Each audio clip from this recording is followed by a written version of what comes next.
Hi students, இங்க பாருங்க 4 பின்னம் கொடுத்துட்டு இந்த 4 பின்னத்துல பெரிய பின்னம் என்ன, சிறிய பின்னம் என்னன்ற மாதிரி கேட்பாங்க. லார்ஜஸ்ட் ஸ்மாலஸ்ட் கேட்பாங்க. இந்த மாதிரி கேள்விகளை எஸ்எஸ்சிலும் கேட்பாங்க, ரயில்வேஸ்லயும் கேட்பாங்க. இந்த மாதிரி பின்னங்கள் கேள்விக்கு நமக்கு 4 ட்ரிக்ஸ் இருக்கு. அந்த 4 ட்ரிக்ஸை யூஸ் பண்ணா நம்ம என்ன பண்ணலாம்னா ரொம்ப ஸ்பீடா சால்வ் பண்ணாம ஆன்சர் பண்ணிடலாம்.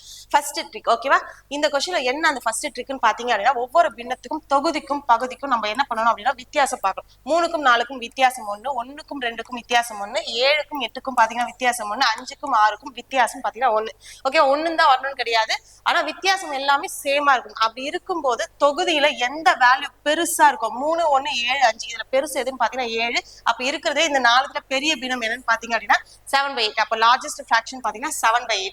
அதுவே சிறிய பின்னம் ஸ்மாலஸ்ட் ஃபிராக்ஷன் நம்ம சொல்லணும் அப்படின்னு பாத்தீங்கன்னா தொகுதியில் இருக்கக்கூடிய மதிப்புல எது சிறிய மதிப்பா இருக்கோ அதுதான் இங்க ஸ்மாலஸ்ட். அப்படி பாத்தீங்க அப்படின்னா 1/2 அப்படின்றது பாத்தீங்கன்னா ஸ்மாலஸ்டா வரும். ஓகே, அப்ப இதே மாதிரி ஒரு கேள்வி, இது புரிஞ்சதுக்கு அப்புறம் இந்த கேள்விக்கு நீங்க ஆன்சர் பண்ணுங்க, என்ன பின்னம் நமக்கு ஸ்மாலஸ்டா வரும் அப்படின்றது. ஓகேங்களா? தேங்க்யூ.